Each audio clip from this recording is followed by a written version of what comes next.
Assalamualaikum warahmatullahi wabarakatuh.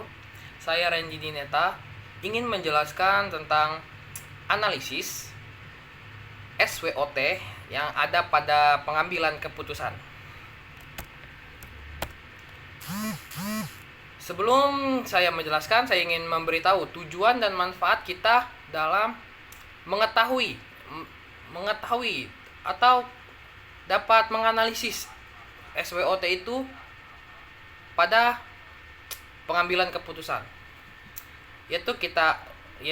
Saya akan menjelaskan tujuan analisis SWOT terlebih dahulu. Yaitu kita menganalisis faktor internal atau kekuatan dan kelemahan dan faktor eksternal atau peluang dan ancaman yang mempengaruhi kinerja dan posisi suatu organisasi di pasar. Selanjutnya yaitu manfaat dari analisis SWOT. Kita dengan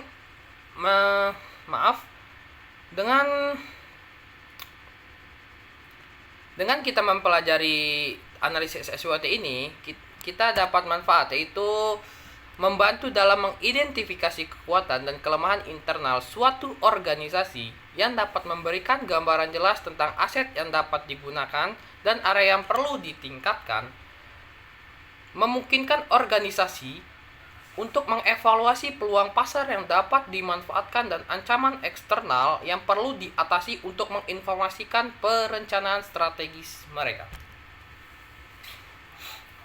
Perumusan strategi yang efektif memungkinkan organisasi untuk merumuskan strategi yang efektif berdasarkan pengetahuan yang mendalam tentang kekuatan, kelemahan, peluang, dan ancaman yang ada, sehingga dapat meningkatkan keunggulan kompetitif mereka.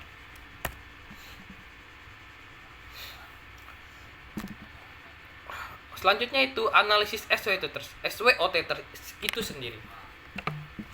Analisis SWOT seperti yang kita tahu adalah metode yang digunakan untuk mengevaluasi kekuatan.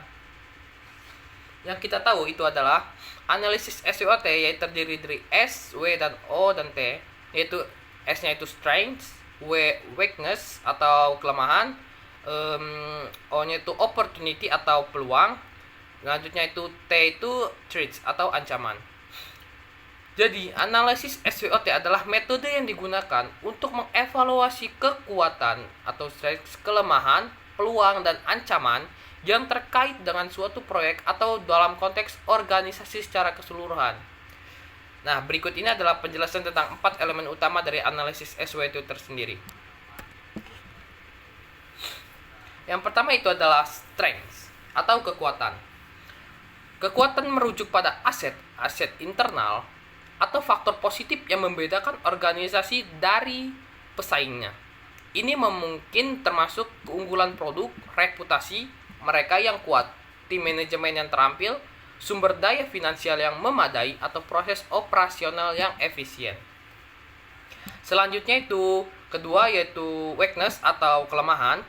Kelemahan merujuk pada faktor internal yang dapat menghambat kinerja atau pertumbuhan organisasi.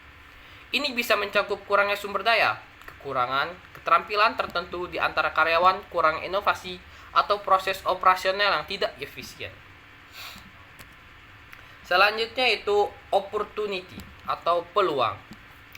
Peluang merujuk pada faktor eksternal yang dapat dimanfaatkan oleh organisasi untuk mencapai pertumbuhan dan kesuksesan.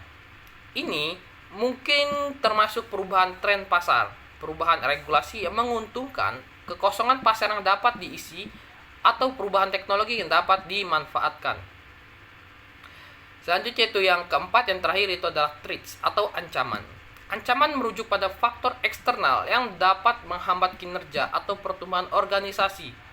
Ini bisa mencakup persaingan yang ketat, perubahan tren pasar yang merugikan, perubahan regulasi yang merugikan, atau perubahan teknologi yang dapat membuat produk atau layanan perusahaan menjadi usang. Dari penjelasan itu, kita dapat menganalisa kekuatan, kelemahan, peluang, dan ancaman yang terkait dengan organisasi. Perencanaan strategis dapat dilakukan dengan lebih efektif ke depannya. Itu saja yang dari saya tentang analisis SWOT. Selebihnya saya mohon maaf. Saya akhiri. Wassalamualaikum warahmatullahi wabarakatuh.